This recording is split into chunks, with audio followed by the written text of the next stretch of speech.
close 4 a.m. I roll over in bed and whisper into my husband's ear, "Honey, I'm really in the mood for a big bowl of Captain Crunch cereal. Run to the store and get me some?" Without a word, my husband lurches out of bed, and moments later his car can be seen driving off in the direction of the nearest Walmart, a half hour away. Mr. Contest Chair, hello Toastmasters. In a normal world this would never happen, but the world of a pregnant woman is a little bit different. Sometimes it definitely has its advantages, and other times not so much. After what I experienced when pregnant, I need to spell out the do not behavior so that we all know how to appropriately act in front of someone who's expected.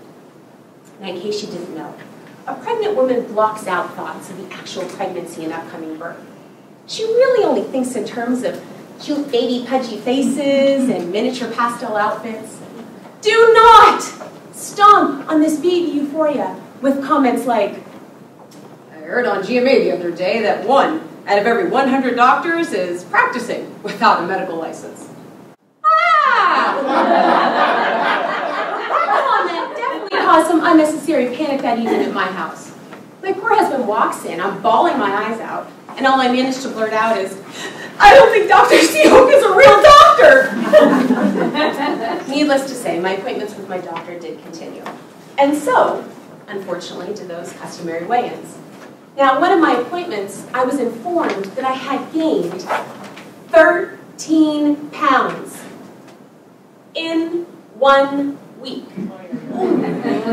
As if that wasn't unsettling enough, I meet this woman on the way out to my car who rushes up to me, gawking at my stomach, and goes, "Oh my gosh, you're huge! How many of you have in there?" Well, lady, I don't really know how to answer that. If you're talking about Snickers bars, the answer would be 4. But referring to babies, there's only one. Do not call a pregnant woman anything other than cute. The word huge should never pass your lips. To kind of piggyback off of that, do not run the string game at your friend's baby shower. It's just mean. Now, for the guys out there who are wondering what goes on in those elusive gatherings, sometimes it involves a ball of string, a pregnant woman's midsection, and a prize. Now, that prize is given to the person who can correctly measure off enough yardage of that string to go around that pregnant belly exactly 1 time. Let's think about this for a moment. I don't know about you, but to me, that just sounds like a really efficient way of getting somebody really mad at you. But don't worry, Grandma and I are speaking once again. Since I was obviously going through food a little more quickly than normal, my trips to the grocery store were happening slightly more frequently as well.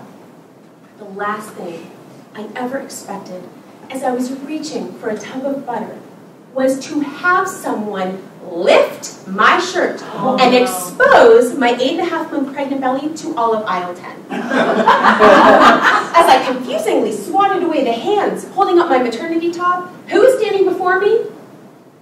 A little old lady. And she's beaming. I don't care how cute you are, you Betty White lookalike. This is a no-touch zone. This is a no-touch zone. Apparently, it needs to be said, do not undress pregnant women in public. If anybody's in the accounting business, I have a do not just for you. My husband and I went to go get our taxes done, and the lady at H&R Block insisted that I was having twins. She was actually looking for signs of multiple births throughout my entire tax paperwork. For example, with every double number she saw, she'd point at her computer, point at me and go, "Twins!" Oh, no. This is not fun. Do not make what should have been an hour-long appointment into a 3-hour, 24-minute debacle. I didn't know it was possible to hate your social security number, but that day, I did. It ends in 664400. There are a lot of weird things when you're pregnant, and a lot of them would fall under the category of birthing disaster stories. On the day that I'm due to have my son, T-minus 63 minutes and counting before we're leave to go to the hospital, my mother-in-law comes over to see how I'm doing and decides to tell me the story of the day my husband was born. Oh, here is a moment that I will remember forever. Unfortunately. If you do insist on telling such stories, do not act out how the nurses helped me. It was at that very moment that I had decided I'm just going to be huge forever and have to evade elderly women's sick fetishes and never-ending tax appointments because I refuse to have my non-licensed doctor deliver my child, which apparently has a genetic predisposition of not only being 10 pounds, but breech. When in doubt, just smile and say, "Oh, you look so cute."